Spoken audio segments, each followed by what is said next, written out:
Students, after the completion of Faraday's laws and problems, now let me discuss about our next topic, dear students, electrolytic solution, resistance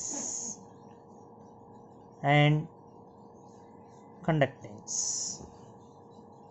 Very important topic, dear ones. Resistance and conductance. ఒక electrolytic solution యొక్క రెసిస్టెన్స్ని అదే రకంగా కండక్టెన్స్ని మనం ఎలా calculate చేయాలి అన్న టాపిక్కే ఇవాళ మనం డిస్కస్ చేస్తున్నటువంటి టాపిక్.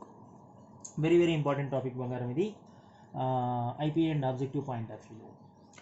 ఈ టాపిక్ని డిస్కస్ చేయాలంటే ఇక్కడ బేసిక్గా మనం కొన్ని డెఫినేషన్స్ని అబ్జర్వ్ చేయాలి, కొన్ని స్టేట్మెంట్స్ని అబ్జర్వ్ చేయాలి.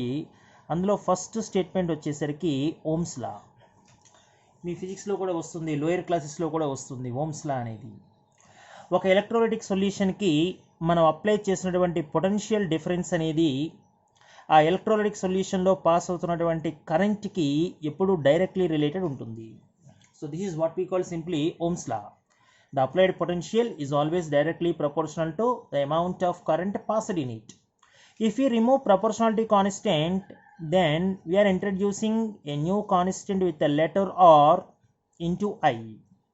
And here this is R what we call, dear students, simply resistance. దీన్నే మనం ఏమని పిలుస్తామంటే రెసిస్టెన్స్ అని పిలుస్తాం.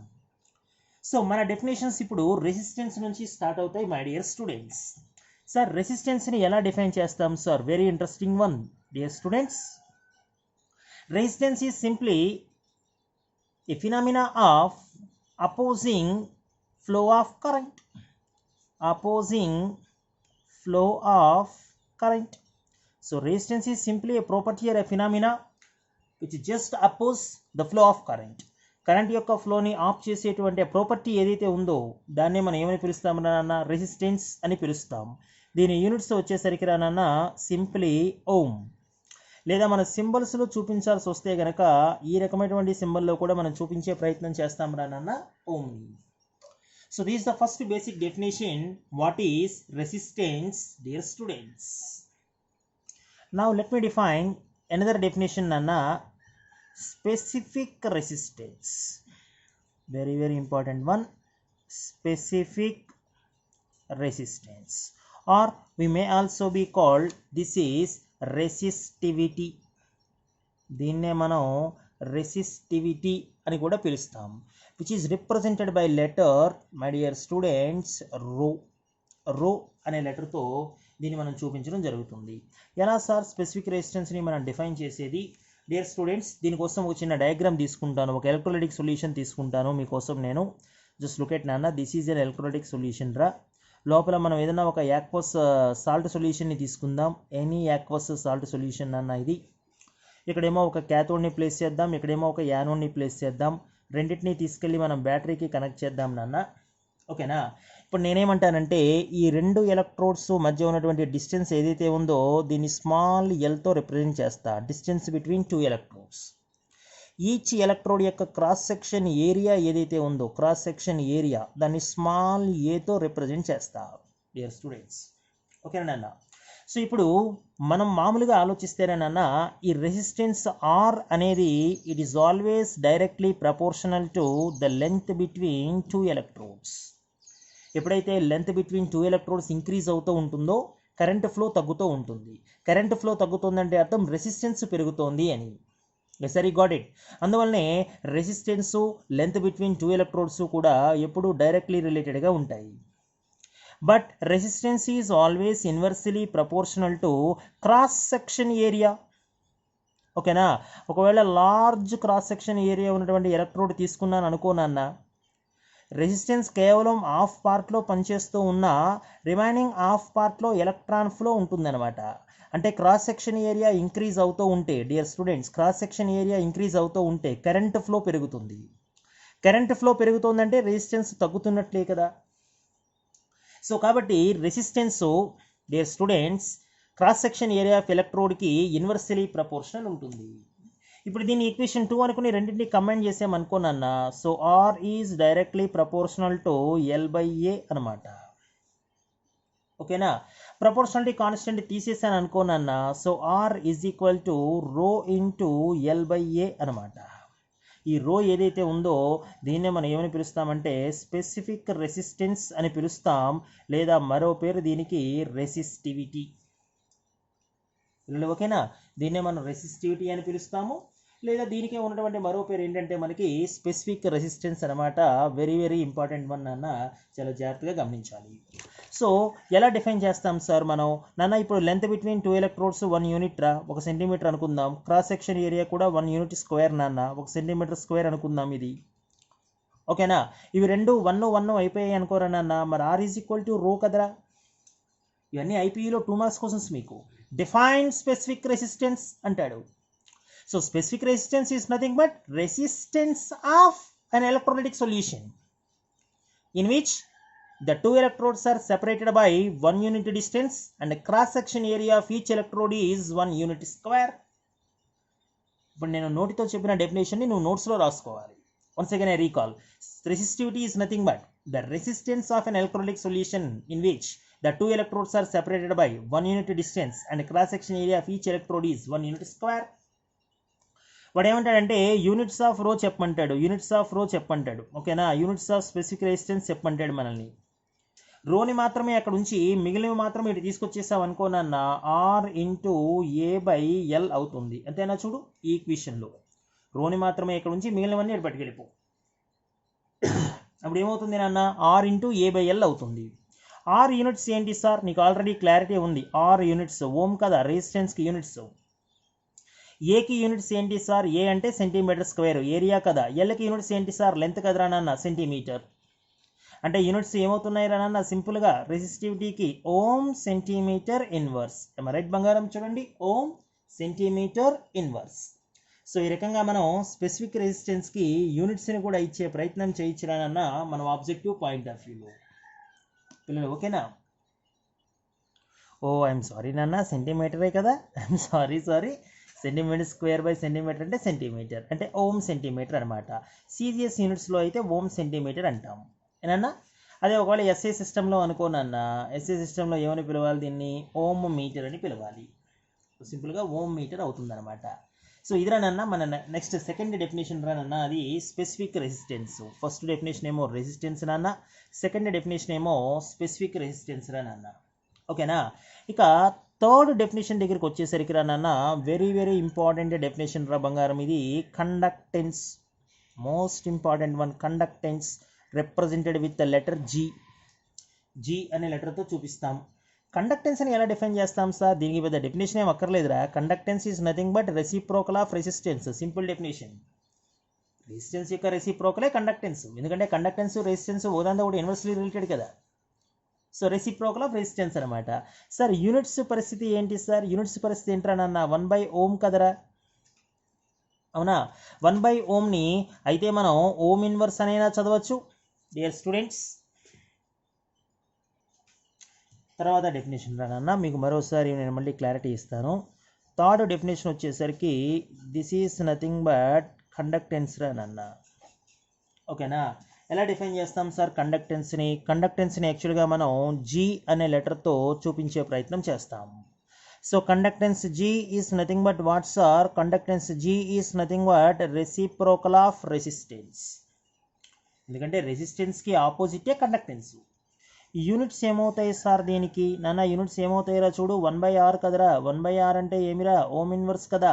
ఓం ఇన్వర్స్ని ఇంకా ఎలా చదవచ్చు సార్? మనం మో అని చదవచ్చు. ఇంకా ఎలా చదవచ్చు సార్? దీన్ని మనం సైమెన్ అని కూడా పిలవచ్చు. సైమెన్ ఎస్ అనమాట. ఇకపోతే ఫోర్త్ డెఫినేషన్ దగ్గరికి వచ్చేసరికి రా నాన్న, స్పెసిఫిక్ కండక్టెన్స్ రా. ఇది very very important one. Specific conductance. దీన్నే మనం ఏమని పిలుస్తామంటే మరో పేరుతో కండక్టివిటీ అని కూడా పిలుస్తాం. We may also called conductivity, which is represented by what letters? Or this is represented by letter kappa. ఏ లెటర్తో రిప్రజెంట్ చేస్తాం సార్ దీన్ని? కప్పా అనే లెటర్తో రిప్రజెంట్ చేస్తాం. Specific conductance or conductivity. Sir దీన్ని ఎలా సార్ నేను డిఫైన్ చేయాల్సింది? పిల్లలు ఒక విషయం జాగ్రత్తగా గమనించండి. నాకు కండక్టెన్స్ రావాల్సి వచ్చినప్పుడు నేను ఏం చేసా, రెసిస్టెన్స్ని రెసిప్రోకల్ చేసా, అవునా? మరి ఇప్పుడు నాకు రావాల్సింది కండక్టివిటీ కదా, అంటే ఏం చేయాలి సార్, రెసిస్టివిటీని రెసిప్రోకల్ చేయాలి, ఓకేనా? అంటే కండక్టివిటీ నాకు రావాల్సి వచ్చినప్పుడు ఈ కండక్టివిటీ కే బదులు నేనేం రాస్తానంటే రెసిప్రోకల్ ఆఫ్ రెసిస్టివిటీ 1/ρ రాస్తా పిల్లలు, ఓకేనా? 1/ρ అంటే అర్థం ఏంటి సార్, 1/ρ అంటే 1/, నీ దగ్గర ఆల్రెడీ రోకు ఒక ఫార్ములా ఉంది చూడు, R/A/L అని, ఇదే కదా రో అంటే, R/A/L. R/A/L నువ్వు ఇక్కడ రాస్తే సరిపోతుంది, R/A/L అనమాట. So what is kappa sir, kappa is equal to 1/R, ఇలాగే ఉందిరా నాన్న. ఈ A/L కనుక రివర్స్ చేస్తే L/A పిల్లలు, ఓకేనా? So this is the formula రా నాన్న, ఓకేనా, to define what is conductivity. దీన్ని మరికొద్దిగా మనకి తెలిసిన ఫార్ములాస్లో ఎలా రాస్తామంటే రా నాన్న, Kappa K is equal to 1/R అంటే ఆల్రెడీ G అని తెలుసు కదా నీకు, కండక్టెన్స్ G అనమాట. సార్ మరి L/A అంటే అర్థం ఏంటి సార్, బంగారం, L/Aని మనం G∗తో చూపిస్తాం రా నాన్న. ఏమంటాం సార్, దీన్ని మనం సెల్ కాన్స్టెంట్ అని పిలుస్తాం. ఏమని పిలుస్తాం రా నాన్న, దీన్ని మనం సెల్ కాన్స్టెంట్ అంటాం. సో కాబట్టి L/A ప్లేస్లో నేను G∗ రాస్తాను. అందువల్లనే మీ IPE బుక్స్లో ఈ డెఫినేషన్ ఉంటుంది 2 మార్క్స్కి. డిఫైన్ స్పెసిఫిక్ కండక్టెన్స్ అంటే the product of conductance and cell constant, very very important one, ఓకేనా నాన్న? సో ఈ రెండు డెఫినేషన్లో ఏ డెఫినేషన్ అయినా కూడా మనం కండక్టివిటీకి డెఫినేషన్ కింద చెప్పే ప్రయత్నం చేయొచ్చు. సార్ సెల్ కాన్స్టెంట్ యూనిట్స్ ఏమవుతాయి సార్, ఏమవుతాయిరా సెల్ కాన్స్టెంట్ యొక్క యూనిట్స్, సెంటీమీటర్ ఇన్వర్సే కదా, ఎందుకంటే ఇదేమో సెంటీమీటర్ నాన్న, ఇదేమో సెంటీమీటర్ స్క్వేర్ రా, సెంటీమీటర్/సెంటీమీటర్² అంటే సెంటీమీటర్ ఇన్వర్సే కదా. సార్ మరి కండక్టివిటీ యూనిట్స్ ఏమవుతాయి సార్, కండక్టివిటీ యూనిట్స్ ఏమవుతాయి, క్యాలిక్యులేట్ చేయి. కండక్టివిటీ యూనిట్స్ ఏమవుతాయో, 1/R అంట, 1/Ω కదా, అంటే ఏమవుతాయిరా నాన్న, ఓమ్ ఇన్వర్స్. L/A అంటే ఏంటి సార్, సెంటీమీటర్/సెంటీమీటర్² కదరా, అంటే సెంటీమీటర్ ఇన్వర్స్. అంటే కేకి యూనిట్స్ ఏమయ్యాయిరా నాన్న, ఈ కేకి యూనిట్స్ ఏమయ్యాయిరా, ఓమ్ ఇన్వర్స్, సెంటీమీటర్ ఇన్వర్స్, ఓకేనా నాన్న? ఆ తర్వాత ఏంటి సార్ పరిస్థితి, ఓమ్ ఇన్వర్స్ అనుకో నాన్న, మనం దీన్ని మో కింద రాయొచ్చు కదా. CGSలో అయితేనేమో సెంటీమీటర్ నాన్న, మరి SI సిస్టంలో అయితే ఏంటి సార్, SI సిస్టంలో అయితే మీటర్ ఇన్వర్స్. మో బదులు ఏం రాయొచ్చు సార్, సైమెన్ రాయొచ్చురా నాన్న, సైమెన్.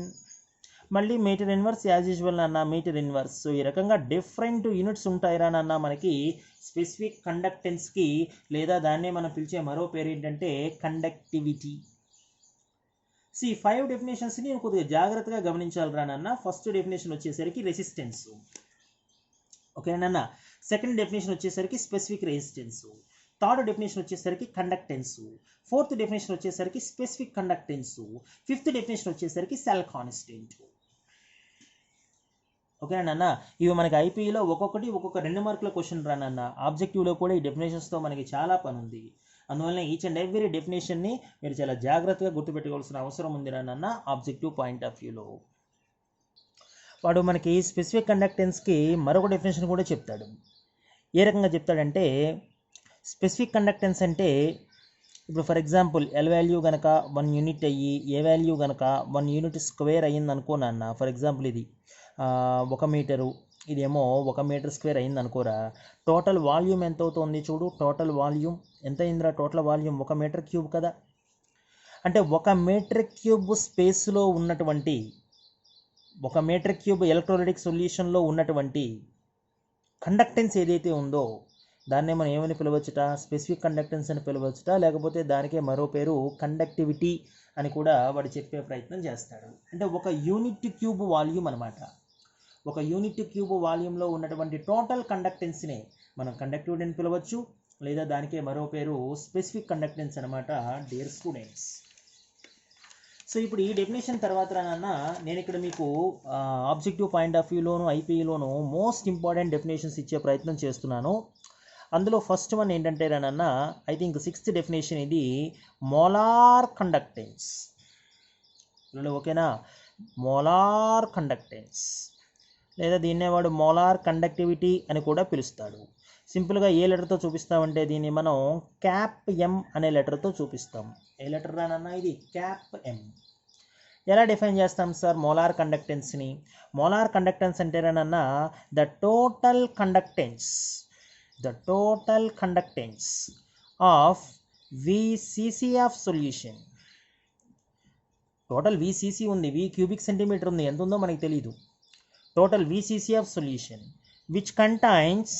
which contains 1 mole of electrolyte,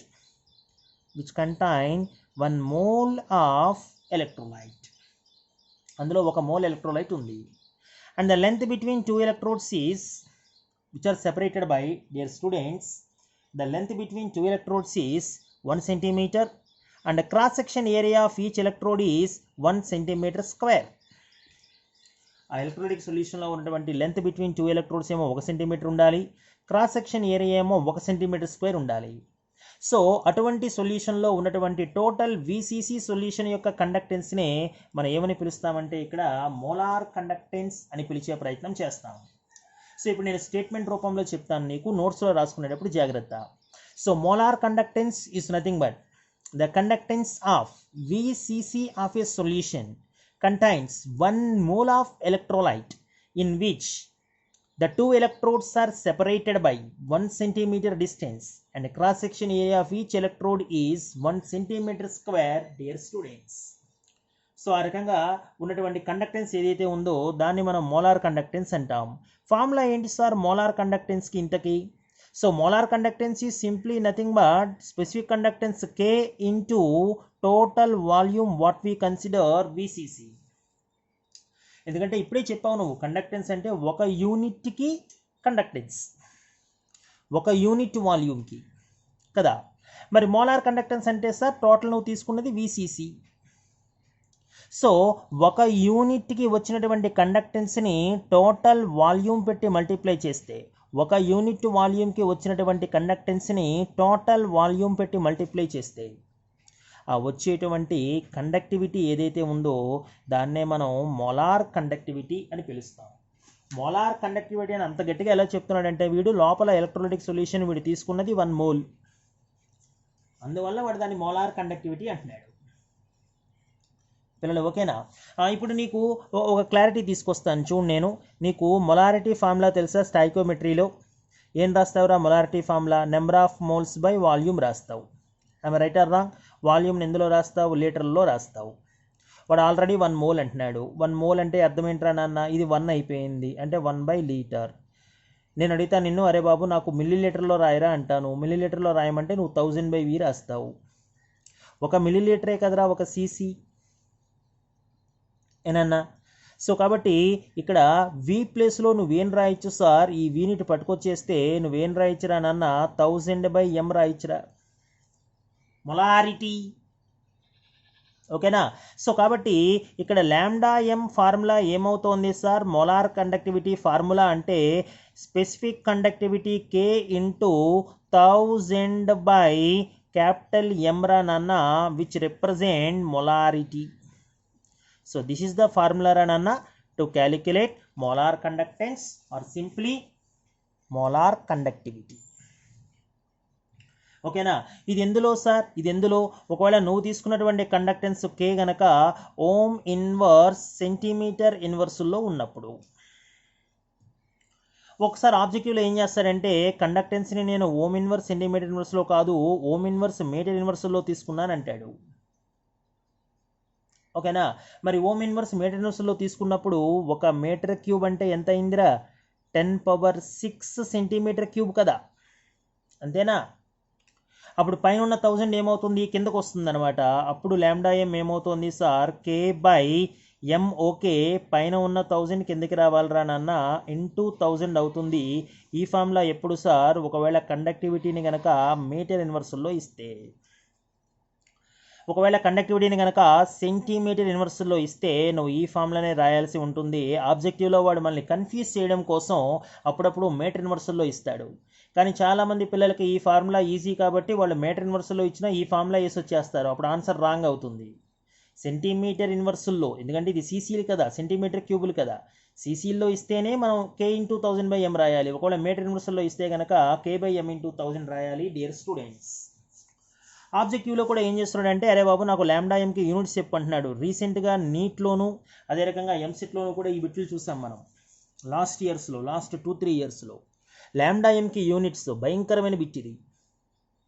యాక్చువల్గా ఇప్పుడు ఈ ఫార్ములాలో మనకి K ఇంటూ 1000/m ఉంది. నేను K/mని మాత్రమే కన్సిడర్ చేస్తున్నాను. 1000కి యూనిట్స్ ఉండవు కదా. అంటే K/m అంటే మళ్ళీ n/v కదా. Kకి యూనిట్స్ ఏంటి సార్? Kకి యూనిట్స్ ఆల్రెడీ క్లారిటీ ఉంది నీకు. ఓమ్ ఇన్వర్సు సెంటీమీటర్ ఇన్వర్సు ఇందాక రాసాం కదా. Ohm inverse centimetre inverse. పిల్లలు క్లారిటీ వచ్చిందన్న నేను మళ్ళీ చూపించాలా? అది ఇంతకుముందు నా క్లాస్లో ఇప్పుడు మీకు స్పెసిఫిక్ కండక్టెన్స్ దగ్గర యూనిట్స్ చెప్పానన్నా నేను. ఇంకెక్కడో ఉన్నట్లుంది ఇది. ఇదిగో specific conductance units ohm inverse centimetre inverse ఏనన్నా. So ohm inverse centimetre inverse. Sir ఎన్కి యూనిట్స్ ఏంటి సార్? నెంబర్ ఆఫ్ మోల్స్ కదరా నాన్న, మోల్. సార్ వీకి యూనిట్స్ ఏంటి సార్? లీటర్సా సార్? లీటర్స్ కాదురా నాన్న, సెంటీమీటర్ కదా, కాబట్టి సీసీలు అంటే సెంటీమీటర్ క్యూబ్. సో ఇప్పుడు పైకి వెళ్ళిపోయినాయి అనుకో నాన్న, అవన్నీ ఓమ్ ఇన్వర్స్ అలాగే ఉంటుందిరా నాన్న. ఈ సెంటీమీటర్ క్యూబ్ పైకి వచ్చింది అనుకోరా, ఇంటూ సెంటీమీటర్ క్యూబ్ కదా, అంటే సెంటీమీటర్ స్క్వేర్ నాన్న. పక్కన మిగిలింది ఎవర్రా నాన్న? Mole inverse. పిల్లలు ఓకేనా? సో ఇదిరా నాన్న లాంబ్డా ఎంకి యూనిట్స్, మోలార్ కండక్టెన్స్కి యూనిట్స్ ఇవిరా నాన్న. Ohm inverse, centimetre square, mole inverse. ఇది మోలార్ కండక్టెన్స్ రా నాన్న. ఇక్కడే మరొక కండక్టెన్స్ ఉందిరా నాన్న. Next 7th definition equivalent conductance. ఇది కూడా ఎంత ఇంపార్టెంటో చూడరా నాన్న. Equivalent conductance most important one. Equivalent conductance.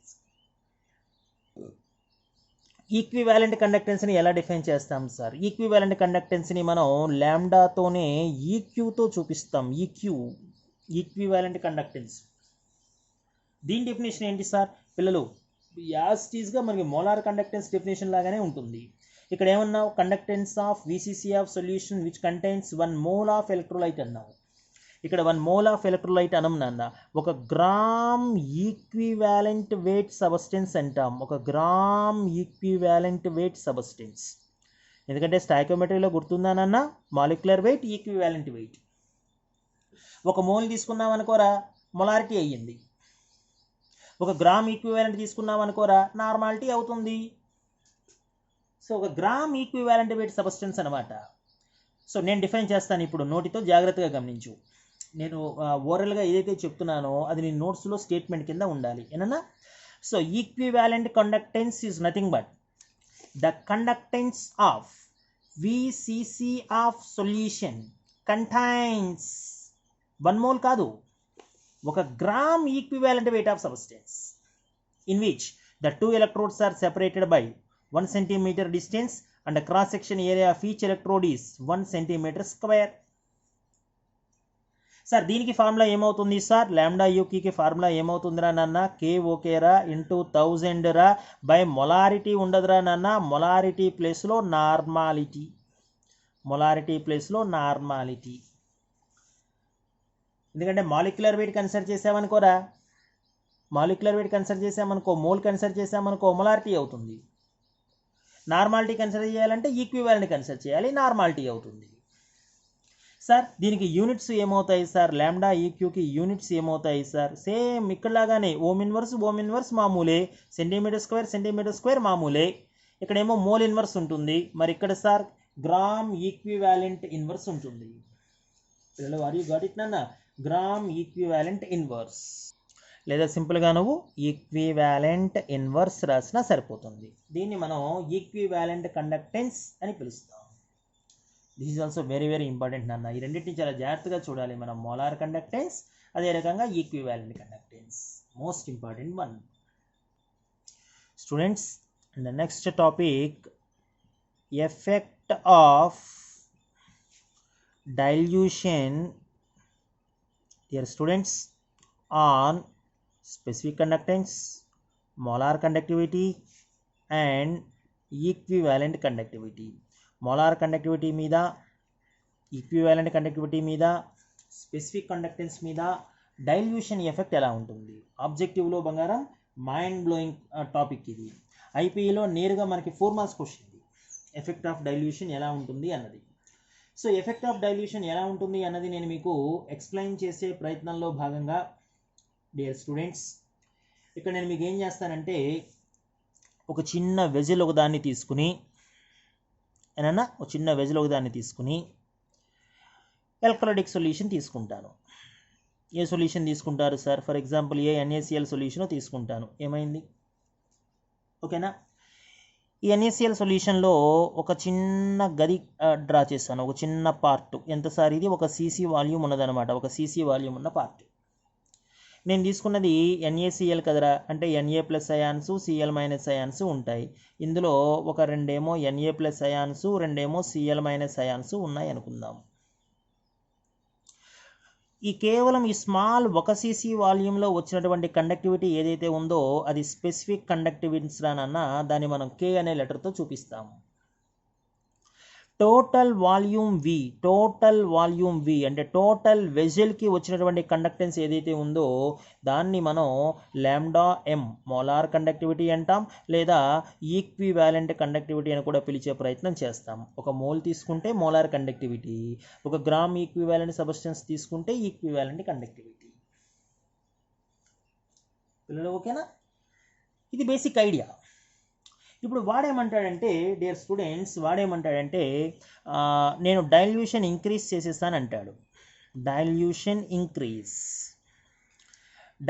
Increase చేయడం అంటే అర్థం ఏంటి సార్? డైల్యూషన్ ఇంక్రీజ్ చేయడం అంటే అర్థం రానన్నా దీనికి ఇంకా ఎక్కువ వాటర్ కలిపేశాడు. వాటర్ లెవెల్ బాగా పెరిగిపోయింది. ఇదిగో ఇదంతా కూడా వాటర్ కలిపేశాడు.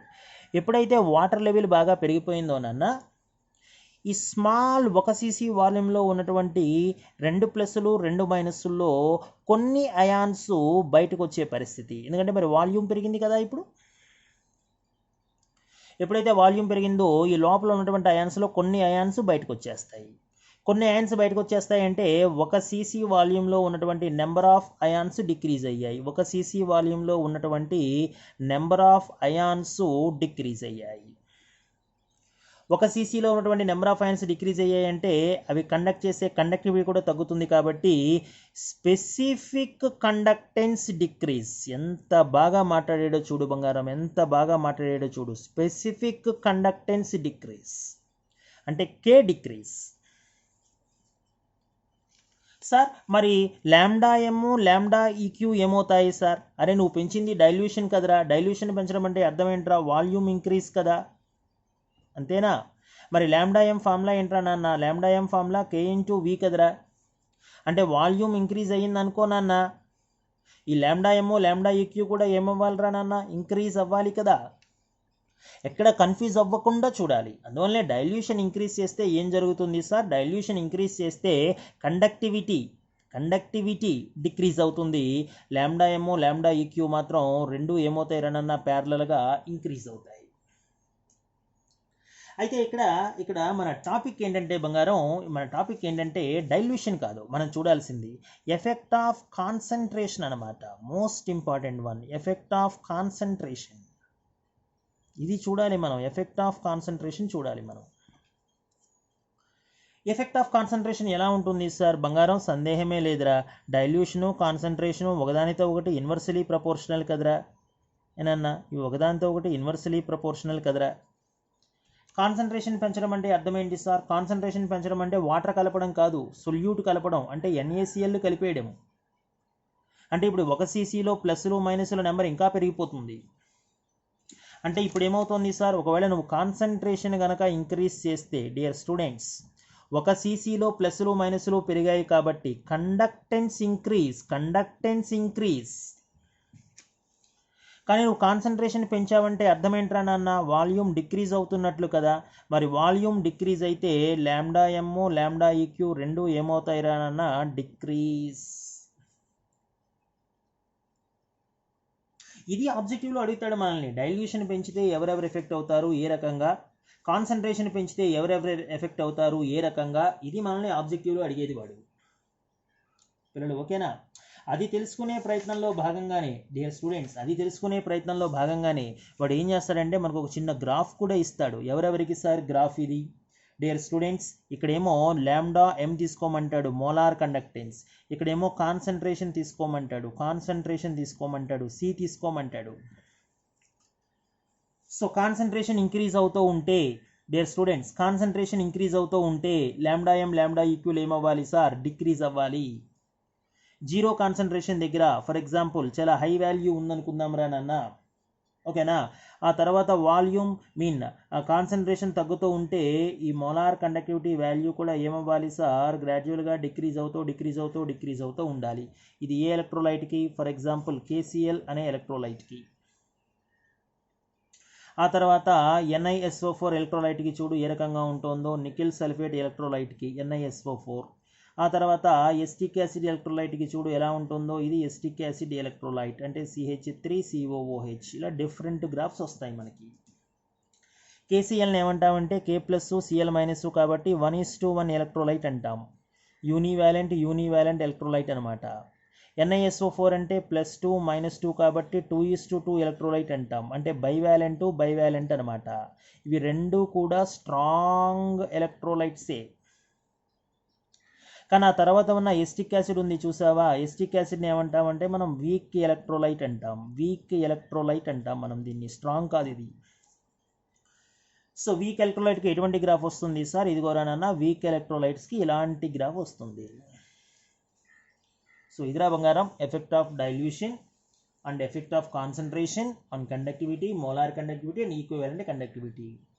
రేపు దీన్ని కంటిన్యూ చేస్తూ ఒక మోస్ట్ ఇంపార్టెంట్ లా, కోల్రాస్ లా అనేది ఏదైతే ఉందో అది రేపు పొద్దున మీ ముందుకు తీసుకొచ్చే ప్రయత్నం చేస్తాను, ఓకేనా. సో రేపు క్లాస్కి ఈ టాపిక్స్ అన్నీ కూడా మనకి చాలా అవసరం. మీరు నోట్స్లో ఇప్పుడు నేను చెప్పిన డెఫినేషన్స్ అన్నింటినీ కూడా వన్ బై వన్ చాలా జాగ్రత్తగా రాసే ప్రయత్నం చేయండి. అర్థమవుతుందన్న, డెఫినేషన్స్ చాలా కీలకం మనకి. నేను రేపు క్లాస్ చెప్పేటప్పుడు ఈ డెఫినేషన్స్ ఫార్ములాస్ అన్నీ కూడా మీ మైండ్లో ఉండాలి. కండక్టెన్స్ అంటే ఏంటి, స్పెసిఫిక్ కండక్టెన్స్ అంటే ఏంటి, ఏనన్నా మోలార్ కండక్టెన్స్ అంటే ఏంటి, ఈక్వివాలెంట్ కండక్టెన్స్ అంటే ఏంటి, ఇవన్నీ కూడా ఓకేనా. అవన్నీ జాగ్రత్తగా మైండ్లో పెట్టుకోండి. రేపు పొద్దున్న క్లాస్ని డిస్కస్ చేద్దాం. థ్యాంక్ యూ నాన్న, థ్యాంక్ యూ.